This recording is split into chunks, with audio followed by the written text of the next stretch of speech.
വലിയൊരു കുടുംബത്തെ സംരക്ഷിക്കുവാനായി മേലെടുത്ത് രാഘവൻ നായർ തൂമ്പയും എടുത്ത് മണ്ണിലേക്കിറങ്ങി. രാവും പകലുമില്ലാതെ അയാൾ കഠിനമായി അധ്വാനിച്ചു.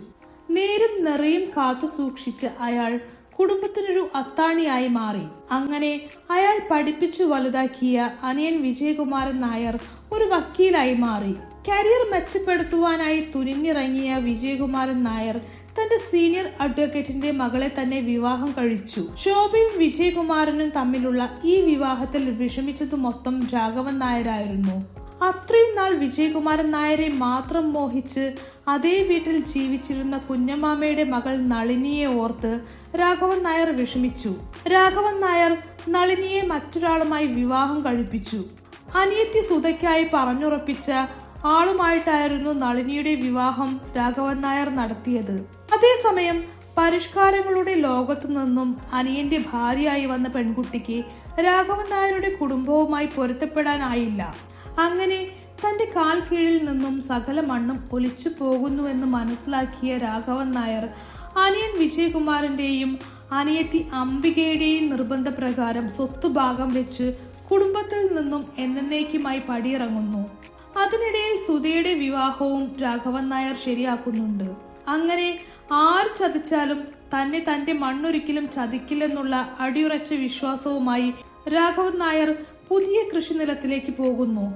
ഇതിനിടയിൽ തന്റെ തെറ്റു തിരിച്ചറിഞ്ഞ അനിയൻ വിജയകുമാരൻ നായർ രാഘവൻ നായരെ വീട്ടിലേക്ക് തിരികെ വിളിക്കുവാനായി പോകുന്നുവെങ്കിലും രാഘവൻ നായർ കൂടെ പോകുന്നില്ല. മറിച്ച് തന്നെ തേടി തന്റെ അനിയൻ വന്നതിൽ അയാൾ ആത്മാർത്ഥമായി സന്തോഷം പ്രകടിപ്പിക്കുന്നു. അനിയനെ സ്നേഹത്തോടെ തിരികെ പറഞ്ഞയക്കുന്നു. ഇത്രയുമാണ് വാത്സല്യം സിനിമയുടെ കഥ. ഇനി വർഷങ്ങൾക്ക് ശേഷം സിനിമയ്ക്കപ്പുറം ഇവരുടെ ജീവിതം എങ്ങനെയായിരിക്കുമെന്ന് നമുക്കൊന്ന് നോക്കാം. പുതിയ കൃഷിയിടം തിരഞ്ഞു പോയ രാഘവൻ നായർ അവിടെ അത്ഭുതങ്ങൾ സൃഷ്ടിച്ചു. ആ വരണ്ട മണ്ണിൽ അയാൾ പൊന്നു വിളയിച്ചു. അങ്ങനെ അയാൾ ആ നാട്ടിലെ അറിയപ്പെടുന്നൊരു കർഷകരായി. അയാളുടെ കുടുംബം അറിയപ്പെടുന്നൊരു കർഷക കുടുംബവും. രാഘവൻ നായരുടെ അമ്മ ജാനകി അമ്മ ഇന്ന് ജീവിച്ചിരിപ്പില്ല. അമ്മാവൻ ഗോവിന്ദൻ നായരും മരണപ്പെട്ടു. ഭാര്യ മാലതിക്ക് പ്രായമായി. മൂത്ത മകൻ ഉണ്ണിക്കുട്ടൻ ഇപ്പോൾ അച്ഛനെ പോലെ നല്ലൊരു കൃഷിക്കാരനാണ്. അവനാണ് കൃഷിക്കാര്യങ്ങളിൽ രാഘവൻ നായരെ ഇപ്പോൾ സഹായിക്കുന്നത്. മകളുടെ വിവാഹം കഴിഞ്ഞു. രാഘവൻ നായരെ പോലെ തന്നെ ആരെയും വേദനിപ്പിക്കാത്ത ഒരു നല്ല മനസ്സിന്റെ ഉടമ കൂടിയാണ് മകൾ. മാത്രമല്ല അവൾ ഇന്ന് നല്ലൊരു കുടുംബിനി കൂടിയാണ്. അതേസമയം നഗരത്തിലെ പ്രശസ്ത വക്കീലായ വിജയകുമാരൻ നായരുടെ ജീവിതം അത്ര സുഖത്തിലൊന്നുമല്ല. അയാൾക്ക് പേരും പ്രശസ്തിയും ഉണ്ട്. പക്ഷേ ഭാര്യ ശോഭയുമായുള്ള അസ്വാരസ്യങ്ങൾ അയാളുടെ ജീവിതത്തിന്റെ എല്ലാ സന്തോഷവും ഇല്ലാതാക്കിയിരിക്കുകയാണ്. ശോഭയുടെ അച്ഛൻ രാമൻകുട്ടി മേനോൻ മരണപ്പെട്ടതിൽ പിന്നെ ശോഭയും വിജയകുമാരനും തമ്മിലുള്ള പ്രശ്നങ്ങൾ വർദ്ധിച്ചു. അതിനിടയിൽ ശോഭയുടെ തനി സ്വഭാവമുള്ള അവരുടെ മകൻ ആദിത്യനുമായും വിജയകുമാരന് കലഹിക്കേണ്ടി വരാറുണ്ട്. ആ പേരിൽ ആദിത്യൻ തന്റെ അച്ഛനിൽ നിന്നും പൂർണ്ണമായും അകന്നു നിൽക്കുകയാണ്. രാഘവൻ നായരുടെ മൂത്ത പെങ്ങൾ അംബികയുടെ കാര്യം ഇപ്പോൾ വലിയ കഷ്ടത്തിലാണ്. അന്ന് കുടുംബത്തിലെ സ്വത്ത് ഭാഗം കിട്ടിയ ശേഷം ആ സ്വത്ത് വിറ്റാണ് അംബിക തന്റെ മക്കളെ പഠിപ്പിച്ചതും അവരെ വിദേശത്തേക്ക് പറഞ്ഞയച്ചതുമെല്ലാം. പക്ഷേ വിദേശത്ത് പോയ മക്കൾ അവളെ കാര്യമായൊന്നും ശ്രദ്ധിച്ചില്ല. ഭർത്താവ് ദിവാകരൻ കൂടി മരണപ്പെട്ടതോടെ അംബിക അങ്ങനെ ഒറ്റയ്ക്കായി. സത്യത്തിൽ പണ്ട് ഏട്ടൻ രാഘവൻ നായരോട് താൻ ചെയ്തു കൂട്ടിയ ക്രൂരതകളൊക്കെ അംബിക ഇപ്പോൾ ഇടയ്ക്കിടയ്ക്ക് ഓർക്കാറുണ്ട്. അത് അംബികയെ വല്ലാതെ വേട്ടയാടാറുണ്ട്. ചെറിയ സഹോദരി സുധയ്ക്ക് ഇപ്പോഴും അവളുടെ ഏട്ടൻ രാഘവൻ നായർ ദൈവത്തെ പോലെയാണ്. പറ്റും പോലെയൊക്കെ അവളും കുടുംബവും ഏട്ടനെ കാണാൻ പോകാറുണ്ട്. കുഞ്ഞമാമൻ ഇന്ന് ജീവിച്ചിരിപ്പില്ല. പക്ഷേ നളിനിയും ഭർത്താവും മക്കളുമെല്ലാം സന്തോഷമായി ജീവിക്കുന്നു. അന്ന് ഭാഗം വെപ്പിന് ശേഷം വീട് വിട്ടിറങ്ങിയ രാഘവൻ നായർ പിന്നീട് അമ്മ ജാനകി അമ്മയുടെ മരണശേഷമുള്ള ചടങ്ങുകൾക്കാണ് അവസാനമായി മേലേടത്ത് തറവാട്ടിൽ പോയത്. അതിനുശേഷം പിന്നീട് ഒരിക്കലും രാഘവൻ നായർ ആ വീട്ടിൽ പോയിട്ടില്ല. എന്നാൽ ഇപ്പോൾ രാഘവൻ നായർക്കും കുടുംബത്തിനുമെല്ലാം മേലേടത്ത് തറവാട്ടിൽ ഒന്നിക്കേണ്ട അവസ്ഥ വരികയാണ്. മേലേടത്ത് തറവാടിന്റെ അടുത്തായി സർക്കാർ പുതിയൊരു റോഡ് നിർമ്മിക്കുവാൻ പോകുന്നുവത്രേ.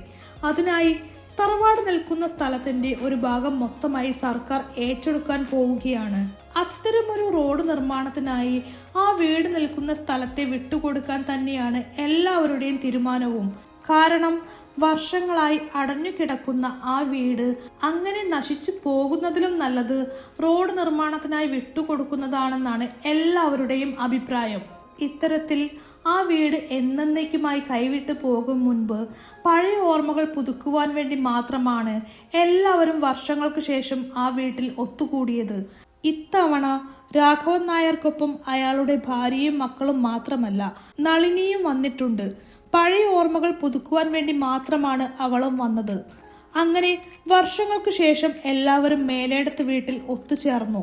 അമ്മയും കുഞ്ഞമ്മാവനും ജീവിച്ചിരിപ്പില്ലെങ്കിലും മേലേടത്ത് തറവാടിന്റെ പ്രൗഢിക്കൊന്നും യാതൊരു കുറവും വന്നിട്ടില്ല.